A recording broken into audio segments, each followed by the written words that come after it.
Dental Clínica Dr. Giovanni Dantas apresenta Papo Saudável. Olá, meus amigos, estou de volta. Bem-vindos a mais um programa Papo Saudável, nosso encontro semanal que vai ao ar em 6 rádios em 5 cidades na nossa região do Vale do Açu, mas que também está lá no YouTube. Ele normalmente fica guardadinho lá e você faria uma grande felicidade para nós se você fosse lá no YouTube e se inscrevesse no nosso canal. Nosso canal se chama Podcast Papo Saudável.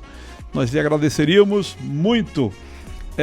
E vocês vão poder acessar todo e qualquer programa que já foi feito nos últimos 2 anos e meio. Tem muita entrevista, tem muita coisa legal por lá. Hoje nós vamos falar de um tema muito interessante. O tema é os olhos com que vemos o mundo. Como é que você vê o mundo? Como é que você olha para o mundo? Eu me lembro de um desenho animado que tinha no passado chamado Lip Hard. Era um desenho da época que eu era criança. E tinha uma hiena que era triste e tinha um leão que era mais otimista. Então, um otimista e um pessimista. E eles diziam assim meio tipo, ó Lip, ó tristeza, né? E aí ele sempre viu o lado negativo. Tinha uma hora que eles estavam inclusive num barquinho chegando perto de uma ilha, tinha um naufragado. Aí o leão fala assim, no desenho animado o leão era o alegre, dizia, oh, veja que coisa boa, estamos chegando numa ilha. Aí a hiena dizia assim, eu tenho certeza que lá deve ter muito canibal, nós vamos morrer. Então você vê sempre alguém que está vendo o copo meio cheio e alguém que está vendo o copo meio vazio. Como é você? Com que olhos você vê o mundo? Você imagine, por exemplo, uma situação num hospital. Você chega no hospital e você tem acesso aos doentes e você vai ver pessoas que estão extremamente debilitadas, pessoas que perderam órgãos, muitas vezes sofreram acidentes, estão todos estourados lá. E muitas vezes pessoas que têm doenças incuráveis, que sabem que não demorarão a morrer e que estão de alguma forma tão tristes. E no hospital não é um lugar que você vai encontrar coisas tão felizes tão facilmente, né? Aliás, meu tio se operou recentemente, tirou um câncer, graças a Deus está muito bem. Então pode ser motivo de alegria? Pode sim, mas era exatamente nesse ponto que eu queria falar. Como é que você veria se você estivesse no hospital? Eu separei pelo menos 3 visões diferentes. Lógico que existem mais possibilidades, mas a principal seria talvez assim, o mundo é uma droga, o mundo é uma desgraça, só acontece desgraça na minha frente, eu não consigo ver coisas boas, porque você só estava vendo pessoas infelizes, pessoas que estavam doentes, que perderam uma perna, que precisaram amputar, porque, sei lá, ficaram cegos por causa de um acidente de trânsito, tiveram câncer. Uma segunda possibilidade, isso é principalmente para os profissionais que trabalham naquele hospital, seria uma segunda visão. O mundo é um desafio, e eu preciso vencer esse desafio, eu preciso a cada dia me tornar melhor. Então o enfermeiro, a enfermeira, o médico, a médica, as pessoas que trabalham naquele hospital, mesmo na parte administrativa, estão lutando todos os dias. A equipe da SAMU, por exemplo, que é tão dedicada, né? Os pronto-socorros da nossa UPA, do nosso hospital, dos hospitais da nossa região, eles se dedicam, eles se entregam, muitas vezes com salários atrasados, muitas vezes sofrendo fome, passando muito tempo sem nem comer, né? E muitas vezes passando da hora de dormir, mas eles estão lá se dedicando. Então é um desafio que eles querem fazer com que aquela pessoa não venha a óbito, com que aquela pessoa cresça. É uma segunda forma de ver a vida. E a terceira ainda que a gente poderia ver é como sendo uma oportunidade para encontrar o Criador, seja do lado positivo, seja do lado negativo. Então você tem uma doença incurável, é uma chance de você poder fazer as pazes, muitas vezes, com o seu Deus, com o nosso Deus. E você dizer, Senhor, eu passei muitas vezes minha vida toda sem me preocupar muito contigo. Nós, quando somos jovens, uma vez eu ouvi uma pessoa dizer para mim assim: quando temos 20 anos de idade, parece que nós somos imortais. Nós achamos que somos imortais. Nós não nos preocupamos demais com certas coisas. Você sabe, eu vinha subindo uma determinada rua aqui da nossa cidade, e no meu carro, e num determinado momento eu percebi isso, passava de 11 horas da noite. Eu estava vindo lá do Atira, por sinal. E aí passava das 11 horas da noite. E o sinal estava aberto para mim. Eu acelerei para chegar no sinal e não permitir que ele ficasse amarelo.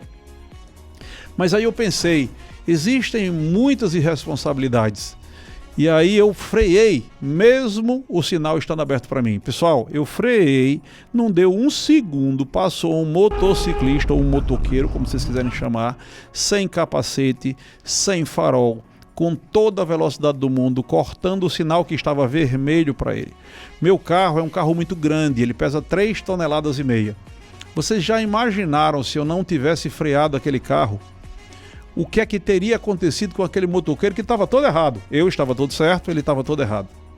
Então, às vezes a gente precisa se preocupar até com a irresponsabilidade de alguns. E convenhamos, tenho que falar algumas verdades aqui, não fiquem com raiva de mim, mas quando nós somos jovens, e eu já fui muito jovem e muito tolo, muito bobão, né? Muitas vezes na juventude a gente se acha imortal e a gente faz cada bobagem na nossa vida que só vendo. E a gente tem que ver que a gente está rodeado de jovens, muitas vezes bobões também, como também estamos rodeados de pessoas que são jovens, inteligentes, capazes e que se doam para a sociedade, né? Quantas pessoas normalmente vocês veem fazendo o bem, doando, fazendo com que a sua vida seja uma doação? Normalmente são pessoas com uma certa maturidade. Os jovens, a gente vê alguns e fica muito feliz quando isso acontece, mas é mais raro, não é? E o mundo, essa é a oportunidade para encontrar o Criador, que seria a terceira possibilidade daquela história que a gente estava falando do hospital, também serve do lado positivo. Você ficou bom, né? Tem um autor ou uma autora, deixa eu ver aqui nas minhas anotações, é William James. Ele escreveu um livro, ele falou The Varieties of Religious Experience, as variedades de experiências religiosas. Ele chama de once born e twice born, nascido uma vez e nascido duas vezes. Isso aqui não tem nada a ver com o cristianismo, quando fala que Jesus disse para Nicodemos: é necessário que você nasça da água e do Espírito, essa necessidade para ser salvo, né? Não é isso. Ele estava falando que o primeiro grupo de pessoas que tem essa experiência, essa terceira experiência que eu estou falando aqui, de fé, normalmente são aquelas pessoas que nunca passaram por problemas mais graves, que nunca tiveram alguém muito doente próximo a você, ou não passaram por coisas que lhe trouxeram muita infelicidade. Às vezes um término de um relacionamento, de um casamento, por exemplo, às vezes a perda de um ente querido, um filho, um pai, ou um avô, ou um sobrinho, e às vezes uma doença que você conseguiu se curar. E antes, pessoas que nunca tiveram essa experiência, parece que a sensação de fé delas é uma sensação mais superficial, é uma fé mais, eu não sei se eu posso dizer mais fraca, mas talvez uma fé sem muita consistência. Como é que ele chama aqui? Once uma vez, twice, duas vezes, once born, nascido uma vez, e twice born, nascido duas vezes. Quando ele chama esse de twice pela segunda vez, é alguém que já passou por aquela experiência. Eu estava dizendo outro dia desses para alguém que falava sobre entrevistas de emprego, e eu estava dizendo que muitas vezes quando você entrevista pessoas, que o currículo é mais ou menos assim: não, eu só estudei, tá tudo muito bem, vivo muito bem, minha família é tudo bem, tudo bem, tudo bem, tudo bem, tudo bem. Normalmente são pessoas que não vão se doar tanto no seu emprego. E quando são aquelas pessoas que disseram assim: eu já passei por problemas seríssimos, eu já perdi pai e mãe, eu tive que cuidar dos meus irmãos mais jovens, eu tive que fazer isso, eu tive que fazer aquilo. Essas pessoas normalmente são as pessoas mais indicadas para que a gente dê um emprego. São as pessoas que já passaram por sofrimento e aprenderam com isso, que é o que o William, como é o nome do homem? William James fala de twice born, nascido a segunda vez. Pois então, nessa situação, as nossas perspectivas, elas mudam de acordo com o que nós vamos envelhecendo. E o mundo, ele está nos oferecendo muitas perspectivas diferentes, não é? Por exemplo, você perdeu alguém querido, você acha que sua vida acabou com isso. Mas se você olhar ao redor, você vai perceber que existe um grupo de outras pessoas, ou uma quantidade enorme de outras pessoas que podem te fazer bem. Eu quero entrar aqui um pouco na Bíblia, quando fala sobre Agar, que é aquela mulher que foi a concubina que teve Ismael, de Abraão. Deus chega para Abraão, diz que ele vai ter um filho, que vai ser o descendente, não é, que vai gerar o Estado de Israel, quer dizer, o povo de Israel. E ele não acredita. E a esposa dele também não. Aí ela pega uma concubina e diz, transa com ela, você vai ter um filho. E tem Ismael, que virou a parte dos muçulmanos hoje. Muito bem. E o mais interessante é que depois Sara começa a ficar com ciúme, expulsa, e Agar vai embora, e tem uma hora que ela está no deserto e ela começa a chorar porque não tem água. O cantil de água dela acabou, não tem mais água, ela está com um filho adolescente. E aí diz a Bíblia que Deus abre os olhos dela para ela ver um manancial de água que tem à frente. Olha que coisa interessante, às vezes você tem um manancial de água na sua frente e você não está vendo. Porque você está focando em coisas ruins. Você está como aquela pessoa do hospital do tipo 1, que o mundo é uma droga. Vamos parar de ver o mundo como uma droga. Vamos começar a ver o mundo como tendo mananciais, que a gente pode acessá-los. Seja você com sua esposa, com seus filhos, não importa. Existem mananciais. Se você hoje acordou pensando, hoje minha vida é uma droga e tudo que eu gostaria era que meu casamento não existisse, que não tivesse filhos, não tivesse mais nada. Pare com isso. Comece a ver o que está acontecendo ao redor. Se você não está vendo, peça a Deus e Ele vai poder abrir seus olhos para você ver os mananciais. Vai ver que coisa maravilhosa é você ter aquela pessoa do seu lado que esteve lá quando você precisou e que está lá muitas vezes quando você precisa dela. Dos seus filhos, quantas vezes eles lhe deram tantas alegrias, não é? E então, você vai começar a perceber que se o copo está meio vazio ou meio cheio, não importa, porque você pode estar com um cantil, que é o copo, praticamente vazio, mas tem um manancial ali pertinho que você pode encher o teu copo ou o teu cantil. Então esses mananciais, eles podem, na realidade, nos encher de felicidade e sairmos daquela situação de que o mundo é uma droga ou de que é simplesmente um desafio, que é o estágio 2, e irmos para o estágio 3, onde a gente tem um contato maior com o nosso Criador. Tem uma filósofa chamada Susan Langer. Ela diz assim, o ser humano ele pode se adaptar a qualquer coisa com o qual sua imaginação pode lidar, mas que ele não consegue administrar é o caos. Podemos aprender coisas novas se estiverem dentro do padrão de categorização que temos. Vou explicar isso melhor para vocês. Parece que a sensação é que se tudo acontecer de acordo com o que eu estabeleci como sendo verdade, tudo vai funcionar bem. Se sair um pouco disso, eu não consigo suportar. Isso é muito comum em religiões. Por exemplo, no catolicismo, lá na Idade Média, Galileu ele falou, o Sol, a Terra não é o centro do universo, não. A gente roda ao redor do Sol. Aí tinha um amigo dele chamado Urbano VIII, que era o Papa. O Papa começou a persegui-lo por causa disso. Por quê? Porque ele acreditava que Galileu estava indo contra a Bíblia, estava indo contra Deus. Porque o Papa acreditava naquela época que a Terra era quadrada, sustentada por elefantes em cima de algumas colunas. E que se você fosse até o final da Terra, você ia cair no canto da Terra.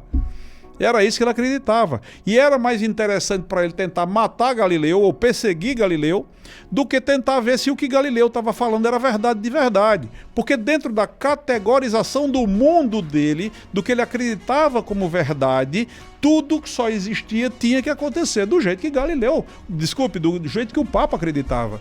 Pena que o Papa não lia muito a Bíblia, porque se ele lesse lá em Isaías, diz assim, tu que estás sentado sobre a esfericidade da terra, né? Ou seja, o próprio Isaías já sabia que a terra era redonda milhares de anos antes. Mas na verdade, eu usei uma questão de religião, mas isso pode ser dentro da nossa família. Eu tenho os meus dogmas, aquela história de que eu sou eu e jacaré é um bicho, né? Tem aquela história, eu sou brabo, eu sou eu e eu não mudo nunca e tal e tal e tal. Isso nos traz sofrimento para nós, sofrimento para as pessoas ao nosso redor. Quantas vezes nós não perdoamos coisas bobas e nós vamos dormir com o cônjuge que a gente não fala com ele por dias por causa de uma bobagem. Eu já conheci gente que passou uma semana sem falar com o cônjuge porque a comida estava sem sal. Que é isso? Precisamos aprender a nos quebrar um pouco mais para que a gente possa desfrutar dessa situação que a gente estava falando agora há pouco, dos mananciais que existem. Você já imaginou o que é você passar uma semana liberando toxinas no seu organismo, ficando cada dia mais triste, cada dia mais acabrunhado, porque você simplesmente não consegue perceber que você é um sujeito egoísta e egocêntrico? Ou você, mulher, seja lá quem esteja me ouvindo, e eu não estou afirmando que vocês necessariamente são, mas muitas vezes nós estamos nessa situação e precisamos ser tratados com isso, não é? Hoje, você já tem tantas coisas que permitem ver que a Terra é redonda e tudo mais, isso não tem mais dúvida nenhuma. O Papa não tem mais dúvida disso, né? Graças a Deus. Mas eu queria ler para vocês aqui um salmo, que é o Salmo 30. Eu vou ler para você. Eles dizem assim, ó: exaltar-te-ei, ó Senhor, porque tu me exaltaste e não fizeste com que meus inimigos se alegrassem sobre mim. Senhor meu Deus, clamei a ti e tu me saraste. Era alguém que esteve doente. E essa pessoa, ele diz assim, ó: Senhor, fizeste subir a minha alma da sepultura, conservaste-me a vida para que não descesse ao abismo. Então ele foi sarado de provavelmente alguma doença, alguma coisa desse tipo. E ele diz: cantai ao Senhor, vós que sois seus santos, e celebrai a memória da sua santidade, porque a sua ira dura só um momento. No seu favor está a vida. O choro pode durar uma noite, mas a alegria vem pela manhã.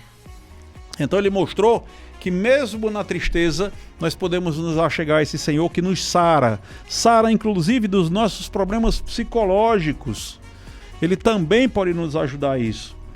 E ele continua: eu dizia na minha prosperidade, não vacilarei jamais. Era alguém que esteve doente, mas antes de estar doente, ele se achava o máximo. Aquela pessoa que a gente falou agora há pouco, que antes de ter experiências mais interessantes, a fé se torna muito superficial. E essas experiências, aquela doença para esse salmista, trouxe para aquele estágio 2, que é como se fosse nascido duplamente, de forma que ele tem uma fé mais forte, né? Ele diz: eu dizia na minha prosperidade, não vacilarei jamais. Ele diz: tu, Senhor, pelo teu favor, fizeste forte a minha montanha, tu encobriste o teu rosto e fiquei perturbado. A ti, Senhor, clamei, e ao Senhor supliquei. Você já experimentou isso? Se está numa situação ruim, você suplica ao Senhor, você se acha a terceira pessoa depois de ninguém, e você clama e suplica. Aí ele diz: que proveito há no meu sangue quando essa cova, porventura te louvará o pó, anunciará a ele a tua verdade. Ouve, Senhor, e tem piedade de mim. Senhor, sê o meu auxílio. Você já disse isso hoje? Se você não disse isso hoje, está na hora de dizer: Senhor, sê o meu auxílio. Tornaste o meu pranto em folguedo. Desataste o meu pano de saco e me cingiste de alegria, para que minha glória a ti cante louvores e não se cale. Senhor meu Deus, eu te louvarei para sempre. Eu quero terminar esse programa hoje com esse versículo. Fiquem com Deus. Eu quero só passar uma breve mensagem agora falando sobre a saúde física e quero conclamar vocês a procurarem os mananciais. Se vocês tiverem mais dúvida, leiam o Salmo 30. Está aí o dever de casa para todos vocês que estão me ouvindo hoje. Falando um pouco agora sobre a saúde física, pessoal. Nós estamos há poucos dias de instalar uma coisa que vai ser revolucionária na nossa cidade. Vai ser algo que vai complementar a melhor clínica de odontologia que existe hoje no estado, uma das melhores do planeta. A Dental Clínica Dr. Giovanni Dantas, que tem todos os equipamentos e todas as pessoas que você precisa para fazerem tratamentos fantásticos. Nós temos o Dr. Érico em ortodontia, nós temos o nosso próprio raio-x e tomógrafo para fazer as documentações. Nós temos a doutora Eduarda para fazer a parte de harmonização facial, sendo a única da região que pode usar inclusive laser de alta potência para melhorar na questão do rejuvenescimento dos lábios. Nós temos a doutora doutora Egicélia, a doutora Itamária, nós temos a mim próprio, a doutora Nileide, que por enquanto ainda não está conosco, está curtindo o filho dela em casa, um abraço para ela. Mas nós teremos também nesses próximos dias, além dos equipamentos fantásticos que nós temos e do desejo de fazer você melhor em odontologia, vocês vão conhecer uma estrutura de medicina que vai ser simplesmente fantástica e que vai quase duplicar o tamanho da nossa clínica. Vocês não perdem por esperar. Aguardem mais alguns dias e vocês saberão de coisas fantásticas, maravilhosas, que nunca aconteceram no nosso vale, no Vale do Açu. Nós teremos uma estrutura que poderá lhe dar um suporte de uma forma fantástica para a sua saúde. Não só do ponto de vista de odontologia, que a odontologia você já conhece, é o Dr. Giovanni Dantas, inclusive sou eu. A gente sempre fala na Dental Clínica, você conhece, você confia. Então você tem confiado sempre no que nós temos apresentado a vocês. Nós temos há 35 anos oferecido o que há de melhor para você. Sem mentiras, sem falcatruas, sem maquiagens, falando de verdades. Quando você chega no meu consultório, totalmente sem compromisso, e você vai conversar sobre o que você deseja, você normalmente encontra verdades. E você sabe que a partir dessas verdades, sua vida se torna melhor. E é isso a gente está trazendo também para a parte de medicina. Nesses próximos dias, vocês vão saber, então, se vocês tiverem acesso, entram no Instagram do Super Entrega Açu, ele vai mudar, o Super Entrega fechou, ele não existe mais, ele fechou para ir para outra cidade, e em lugar desse Super Entrega Açu, que é o Instagram, vai de uma hora para outra, vai mudar a logomarca. Eu vou explicar para vocês o que vai acontecer. Eu chamo vocês, entrem lá e passe a ser um dos nossos seguidores, que vocês vão adorar o que vai acontecer nesses próximos dias. Fiquem lá que vocês vão receber as novidades e todos nós, sem exceção, serão beneficiados no nosso vale, desde as nossas cidades ao redor, que eu sempre acredito que o Vale do Açu é como se fosse uma só cidade, seja Alto do Rodrigues, seja Pendências, Carnaubais, São Rafael, Jucurutu, Lages, Angicos, Fernando Pedrosa, Afonso Bezerra, Pedro Avilino, Paraú, Campo Grande, Triunfo Potiguar, Janduís, Messias Tagino, Patu, por que não Caraúbas? Todas essas cidades vão ser beneficiadas, o Panema também, com o que a gente está trazendo. E em odontologia, vocês já sabem, vocês precisam fazer implantes e precisam fazer uma tomografia. Nós temos tudo. Vocês precisam fazer facetas de porcelana numa única sessão. Nós somos o único que tem 3 fresadoras no Brasil inteiro, o maior centro de fresagem do Brasil. Nós temos o que há de melhor no planeta, laser, que consegue fazer coisas maravilhosas, cortar gengiva, osso, dente, fazer tratamentos de cárie sem precisar de broca nem de anestesia. Então isso tudo você já sabe. A Dental Clínica tem. E agora, além da Dental Clínica, vai surgir um novo nome. Lembrem-se disso, eu estou fazendo um suspense muito grande, mas vocês não perdem por esperar. Aguardem que vocês vão gostar demais do que vai acontecer nos próximos dias, tá bom?